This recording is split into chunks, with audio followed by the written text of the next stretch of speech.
మానవునికి మానవ జీవితం వచ్చింది అంటే చాలా అదృష్టమైనటువంటి జన్మ అంటారు. ఎందుకంటే కలియుగంలో 3 వరాలు కావాలంట. ఆ 3 వరాలు ఉంటే కలియుగంలో అదృష్టవంతులు అంటే ఎవరన్నా కూడా. భాగ్యలక్ష్మి లాటరీ తగిలితే కాదు అదృష్టవంతులు. కలియుగంలో 3 వరాలు ఉండాల. మనుష్యత్వం, ముముక్షత్వం, మహాపురుష సంశ్రయ అంటారు. అంటే మనిషిగా పుట్టడము, అది నంబర్ 1 అదృష్టము. నంబర్ 1 అదృష్టము మనిషిగా పుట్టడం. ముముక్షత్వం అంటే ఇట్లాంటి సత్సంగములో ఉండడం, ఇట్లాంటి సత్సంగాల్లో ఉండడం. 3వది భాగవత రామాయణ గురించి, పంచమహాగ్రంథాల గురించి చెప్పేటువంటి ఒక గురువు దొరకడం. ఈ 3 ఉన్నాయి అంటే ఇంక కలియుగంలో వాళ్ళ అదృష్టవంతులు.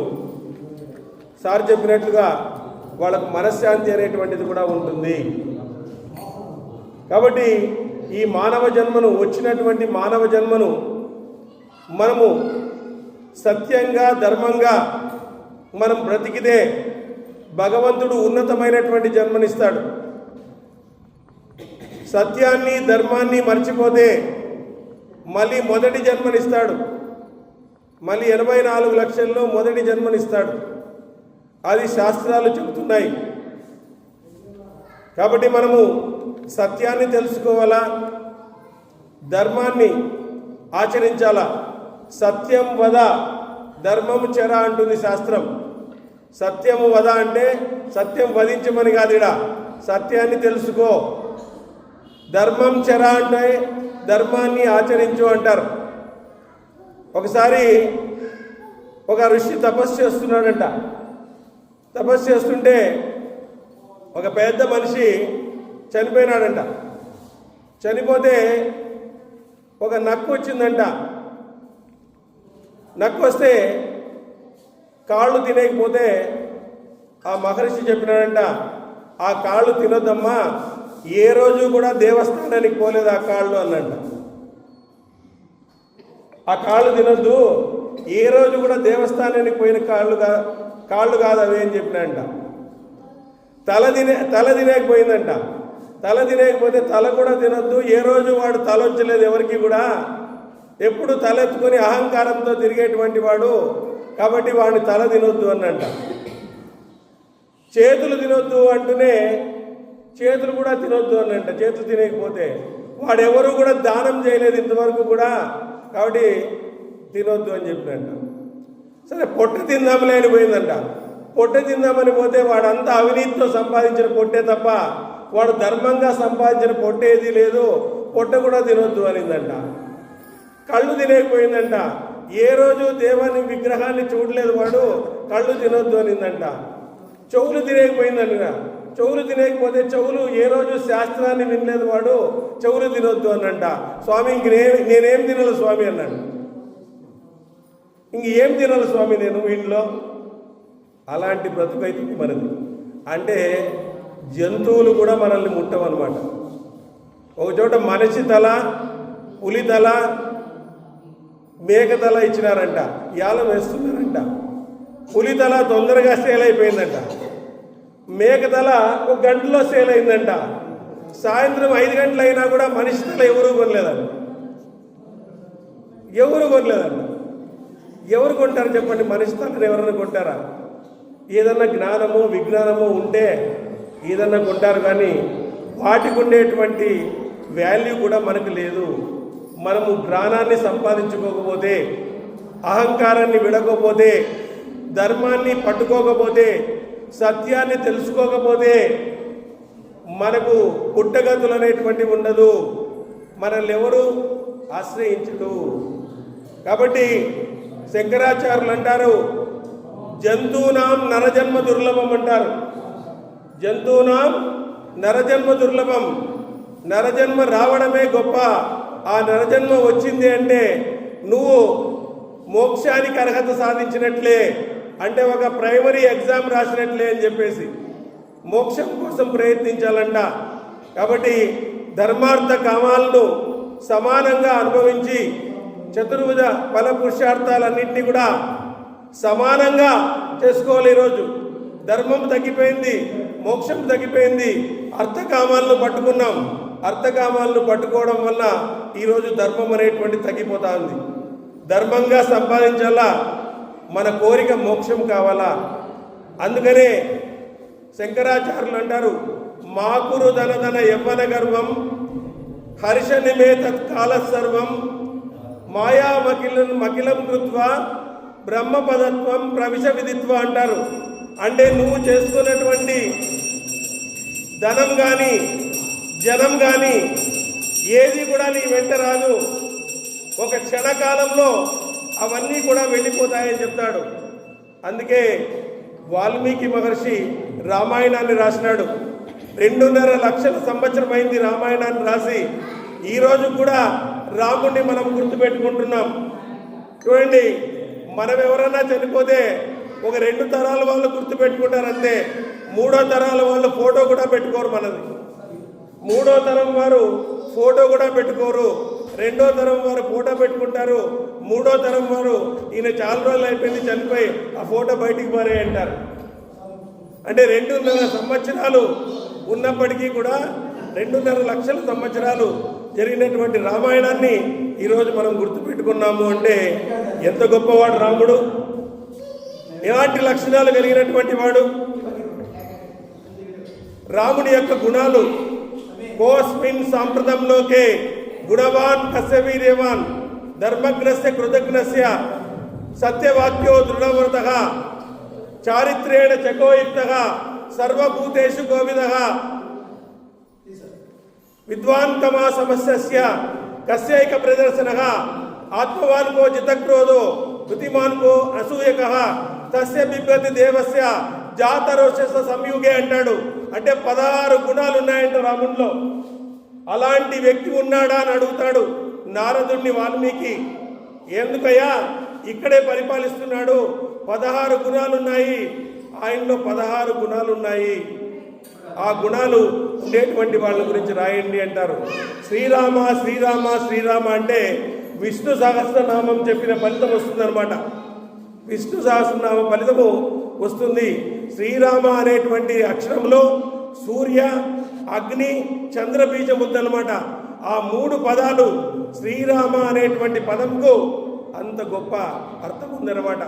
అందుకే ఒకసారి పార్వతీదేవి అడుగుతుందంట, స్వామి ఈశ్వరుడు ధ్యానిస్తూ ఉంటే, ఏం స్వామి అందరూ నిన్ను ధ్యానిస్తారు కదా, నువ్వెవరిని ధ్యానిస్తున్నావు అని అడిగినంట.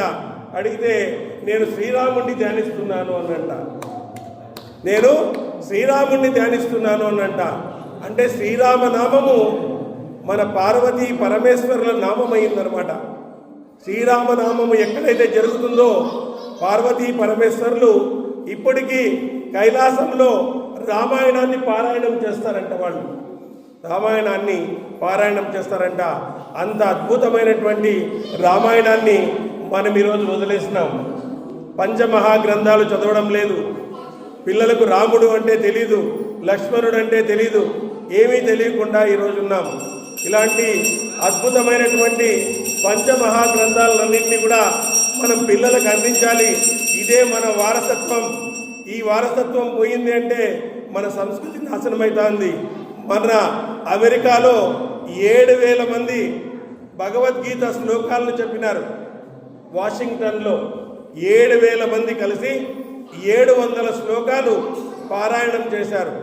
అంటే ఫారిన్లో ఉండేటువంటి తెలుగు వాళ్ళకి, ఫారిన్లో ఉండేటువంటి భారతీయులకి మన సంస్కృతి అర్థమవుతుంది. మనం ఏం కోల్పోయినాం రా ఇటుకు వచ్చి అని చెప్పేసి. మనం ఏం కోల్పోయినాము, ఈ దేశానికి వచ్చినాము, ఇక్కడ ఏదో ఇండ్లు కట్టుకున్నాము, ఆస్తులు సంపాదించుకున్నాము, మళ్ళీ పోలేకుండా పోతున్నాము, మనం ఏదో కోల్పోయినాము అని చెప్పేసి వాళ్ళు ఈరోజు గుడ్లు కట్టుకుంటున్నారు. మన పురోహితులను పిలిపించుకుంటున్నారు. గొప్ప గొప్ప ప్రవచనకర్తలను పిలిపించుకొని వాళ్ళు రామాయణ పారాయణం చేస్తున్నారు. మనము మన దేశంలోనే అవకాశం ఉంది ఈరోజు, కానీ మనము దాన్ని నెగ్లెక్ట్ చేస్తున్నాము. ఎందుకంటే దూరం అయితే తప్ప కొంతమంది విషయాలు తెలియవంట, దూరం అయితే తప్ప సాహిత్యం మనకు తెలియదు. కాబట్టి దూరమైంది కాబట్టి వాళ్ళకి తెలిసింది, మనకు దగ్గర ఉంది కాబట్టి పర్వాలేదులే, చేయకపోయినా పర్వాలేదులే అనేటువంటి బాధలో మనం ఉంటున్నాం. కాబట్టి మనం అందరూ కూడా ఇట్లాంటి అద్భుతమైనటువంటి రామాయణాన్ని, మహాభారతాన్ని, భాగవతాన్ని, యోగ వాసిష్టాన్ని, భగవద్గీతను మనం అందరూ కూడా పిల్లలతో పారాయణం చేయించాలా. ఆ పారాయణం చేయించడం వల్ల వాళ్ళలో ఆత్మవిశ్వాసం పెరుగుతుంది, వాళ్ళలో భయం పోతుంది, వాళ్ళలో అహంకారం పోతుంది, వాళ్ళలో పాపం పోతుంది, వాళ్ళలో అధర్మం పోతుంది, వాళ్ళలో భ్రమ పోతుంది. ఇవన్నీ భ్రమ పోతే వాడు గొప్ప వ్యక్తిగా తయారవుతాడు. రామాయణము మన కుటుంబానికి సంబంధించిందే. కుటుంబంలో తండ్రి ఎలా ఉండాలి, రాజు ఎలా ఉండాలి, అన్న ఎలా ఉండాలి, భర్త ఎలా ఉండాలి అని చెప్పేసి విశేషంగా దాన్ని రాయడం జరిగింది. ఒకసారి ఆమె రావణుని చేత అపహరించబడింది. రావణుని చేత అపహరించబడిన తర్వాత ఆమె అక్కడ చెట్టు కింద కూర్చొనింది, శుంషికా వృక్షం కింద కూర్చొనింది. అప్పుడు రామకథను గానం చేస్తాడు హనుమంతుల వారు. ఆమెకు నేను రాముని దూతను అని చెప్పడానికి రామకథను గానం చేస్తాడు. ఆ రామకథను ప్రతిభాశాలి అయిన హనుమంతుడు ఇట్లా పలుకుతున్నాడు. కర్తవ్యాన్ని నిర్ణయించుకొని సీతాదేవి మాత్రమే శ్రద్ధగా ఆలకించినట్లుగా మధుర వచనాలను పలికినాడంట. చూడండి, సీతాదేవికి చెప్పుకునేటువంటి వాళ్ళు ఎవరు లేరు. రాముడి కన్నా కష్టం చెప్పుకునేకి లక్ష్మణుడు ఉన్నాడు, సుగ్రీవుడు ఉన్నాడు, వీళ్ళందరూ ఉన్నారు. సీతాదేవికి తన బాధను చెప్పుకునేటువంటి వాళ్ళు లేరు. కానీ పతివ్రత శిరోమణి ఆ బాధలన్నీ అనుభవించింది. భక్తులకు ఒక రామాయణ సందేశాన్ని ఇవ్వాలా. ఆడది అబల కాదు, ఆడది శక్తి అని చెప్పేసి నిరూపించాలా అని చెప్పేసి రామాయణంలో ఆమె గొప్పమైనటువంటి సందేశాలను ఇచ్చింది. అట్లాంటి సందేశాలను మనం వినడం ద్వారా ఆడవాళ్ళు అబల కాదు, శక్తిగా నిరూపించి ఆ శక్తి స్వరూపిణి రావణ్ణి అక్కడికి లప్పించింది. ఎందుకంటే సీతాదేవి ఎన్నో అవమానాలు పడి కూడా ధర్మం వైపు నడిచిందనమాట. ఎన్నో అవమానాలు పడింది, రావణుని చేతిలో ఎన్నో అవమానాలు పడింది. అయినా ఈ రాక్షసుడు సంహరించాలంటే నేను ఇక్కడ ఉంటేనే రాముడు వస్తాడు, నేను ఇక్కడ లేకుండా పోతే రాముడు రాడు. ఇలాంటి రాక్షసుని మనం సంహరించాలా. ఇలాంటి రాక్షసుని మనం సంహరించాలంటే రాముడు రావాలా. రాముడు రావాలంటే నేను అతను ఎత్తుకొని వెళ్ళాలని ఆ విధంగా రాముడు వచ్చి మనకు ఆ విధంగా రావణాసుర సంహారం చేశాడు. మరి ఎంతమంది రావణాసురులు ఉన్నారు ఈ దేశంలో? ఎంతమంది రాముడు కావాలా? ఎంతమంది రాములు ఉన్నారు? మీరు ఎంతమంది రాములు ఉన్నారు? ఇంత రావణాసురుని చెప్పడానికి కోట్ల కొలది రావణాసురులు ఉన్నారు మన ఇండియాలో. ఎంతమంది రాములు కావాలి? మరి ఎంతమంది రాముళ్ళు కావాలి? మనం ఎంతమంది రాముళ్ళుగా ఉండాలా? మనం అందరూ రాముడుగా తయారు కావాలా. రావణాసుని చంపాలంటే అని చెప్పేసి ఆ విధంగా అద్భుతంగా రామాయణంలో వివరించడం జరిగింది. ఇలాంటి అవకాశాన్ని ఇచ్చినటువంటి అచలేశ్వర ఆలయం కొత్తగా ప్రారంభించబడినటువంటిది. ఇలాంటి అవకాశాన్ని ఏటిగడ్డ బృందానికి మీరందరూ ఇవ్వడం, ఆ ఆశీస్సులతో, ఆ శివుని యొక్క ఆశీస్సులతో, పరమశివుని యొక్క ఆశీస్సులతో ఈరోజు రామాయణాన్ని ఇక్కడ పారాయణం చేసినాము. పరమశివుడు ఎంతో సంతోషించింటాడు. ఇక్కడ ఉండేటువంటి వాళ్ళందరికీ కూడా మంచి ఐశ్వర్యాన్ని, ఆరోగ్యాన్ని ఇవ్వాలని మరీ మరీ కోరుతున్నాం. ఓం నమ శివాయ, ఓం నమ శివాయ, ఓం నమ శివాయ. వెంకటరమణ గోవింద గోవింద. ఓం హర హర మహాదేవ.